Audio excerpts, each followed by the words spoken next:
used to think I had control over my life. Maybe you did too. I planned things. I made goals. I built routines.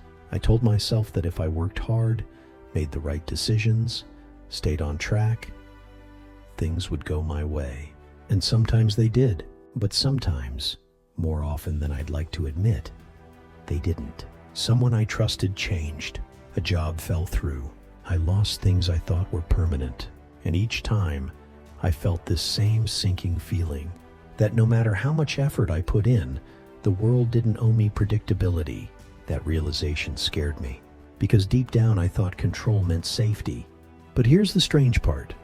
The more I tried to control everything, the less peace I felt.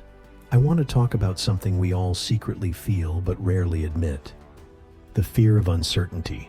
We build our lives like fortresses, hoping that if we just organize everything just right, nothing will collapse. We plan our days down to the minute. We schedule success. We analyze relationships like spreadsheets. But life doesn't follow spreadsheets. Life is messy. It's unpredictable. It's people changing. It's plans falling through.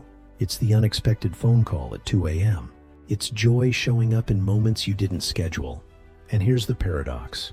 The tighter we grip, the more we suffer. Control for most of us is a kind of illusion, a comforting lie we tell ourselves to feel less vulnerable. But what if vulnerability isn't a weakness? What if it's a doorway? What if letting go, just a little, isn't giving up, but waking up? Think about nature for a second. A river doesn't resist the rocks in its path. It flows around them. A tree doesn't panic when the wind blows. It bends. We're part of nature too, but we've built systems and lives that reward rigidity, certainty, predictability, dominance. We've learned to treat life like a problem to solve instead of a mystery to experience. But some things are not problems. They're just reality. And the more we try to force life to obey us, the more disconnected we feel from it. I'm not saying don't try. I'm not saying float aimlessly or stop dreaming. I'm saying loosen the grip. Ask yourself, am I living from fear or from trust? Am I trying to force outcomes? Or am I present enough to respond to what's actually happening? Because here's the quiet truth. Control is exhausting. Presence is liberating. Let me share something personal. There was a time I measured every moment by how productive it was. If I wasn't achieving something, I felt anxious, behind, unworthy. But over time, I noticed something. The most meaningful moments in my life weren't the ones I planned.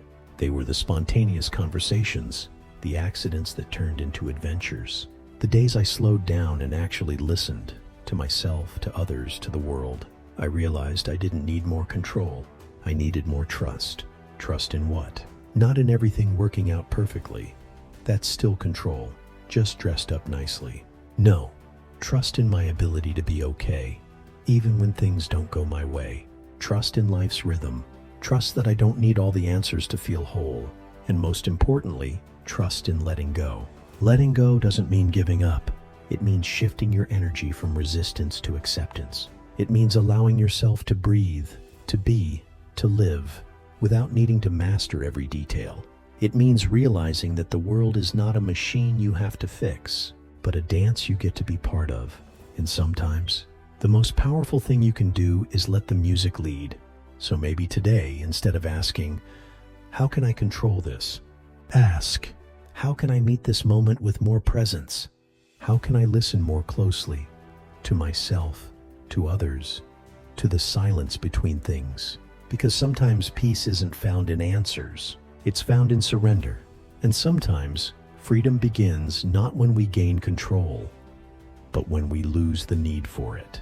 So take a breath right now, not to fix anything, not to become better, but just to feel what it's like to be here, alive, breathing, present. You don't have to have it all figured out. No one really does. And maybe that's not a problem to solve. Maybe it's a gift. Because in the absence of certainty, there's space. Space for wonder, for curiosity, for a quieter kind of strength. Let this moment be enough. Let you be enough. Without the plan, the pressure, the performance. Just you, here, now.